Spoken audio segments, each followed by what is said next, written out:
1974 Reliant Scimitar. So this is the SE5A model with chrome bumper car, not the later rubber bumper car. Bit of an unusual project, this one. Firstly, A, because it's my project, and B, because instead of the standard SXV6, and some of you might like this, some of them might not, it now has a 2-litre Saab B204 turbo, mated to a 5-speed manual get drag gearbox from a BMW, with a custom made adapter plate by PMC Motorsport. Again, we'll put all this in the description.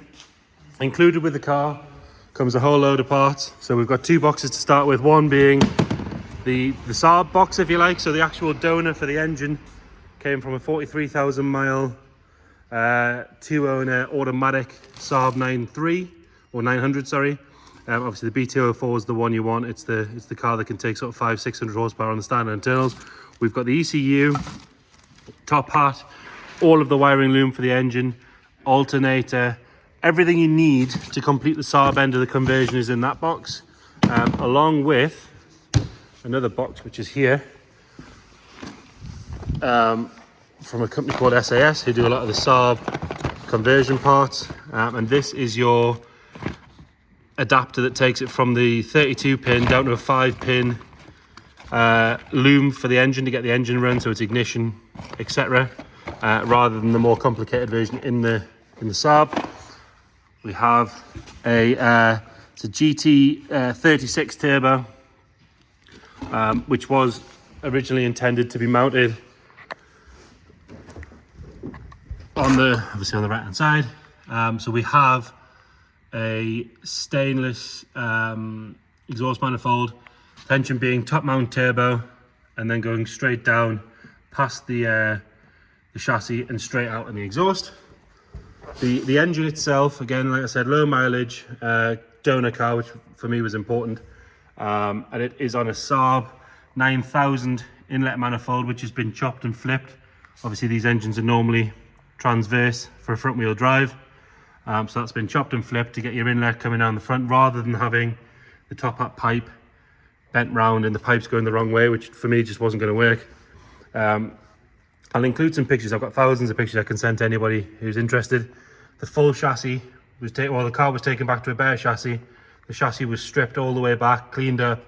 It was actually really solid, to be fair, apart from the usual outriggers, which I'll show you in a second, which were taken apart and replaced. But the chassis has been done in Pour 15, rack all rebuilt, anti-roll bar all rebuilt, all the suspension components are all rebuilt. It is currently on the standard SE5A shocks and springs, because the intention was to use Protec springs. If we look under the back, you can see the diff's been redone, so is the Watts linkage. All that chassis is brand new on there. Like I say, the outriggers were replaced, which I'll show you there as well. They're sort of the common issue area on a Scimitar. You can see there, they're brand new. That's important, obviously, so that the chassis was nice and solid. The body's just sort of been placed back on to check the engine sort of fitment, where it's sat and where the gearbox sat. Again, quite common. People will use an RX-8 gearbox on this conversion, but for me it just doesn't take the power, whereas those Beamer boxes are bulletproof.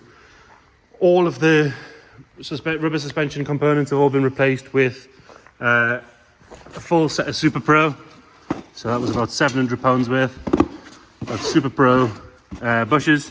There's a few that haven't been put on there. Obviously the bits as you go that haven't been reattached, but all of the suspension bits, steering rack, everything, all brand new with Super Pro. Other stuff that's in here, we've got the rear bumper. Obviously the front bumperettes are still on. Side windows, front windows are in the doors, the rear window's on. I found a new old stock screen as well, because they delaminate. The window trims, brand new window seals. There is the steel hubcaps if you want them. It does have one single Princess Anne wheel, and the rest are just steels. Part of the adapter kit we got, so that's new rear brake setup. We have a brand new Sachs clutch to go with it, and the correct flywheel from PMC to go with the adapter plate. So you've got obviously the gear linkage, and then the correct flat, everything to go with it. As you can see, brand new, shiny, never fitted. We've got the rest of the dash, steering wheel, steering rack, like I said, turbo, and then that second box is full of bits that have come off the Scimitar that you'll re-need. So bodyweight wise, obviously that was the next thing that needed done. That obviously needs a restoration, as you can see. You've done what you want to do with it. It is pretty solid, apart from we're missing a bit of the rear diffuser there because there was a new section going in. One of those jobs where you've got all the best intentions in the world but no time to finish it. The front's already been lowered on 1-inch blocks and the flipped wishbone mod. Again, if you know Scimitars, that's kind of the way to do it. And then it was going to be finished with Protec shocks. Again, I've got all this stuff spec'd up so I can send it to you. So there you go. Bit of a weird project. 350, 400 brake Scimitar could always be good fun. Any questions, please let me know. Like I say, this is my car, so I know every inch of it. I've got scars to prove it.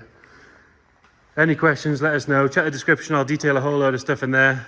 But anything else, just let us know. Thank you.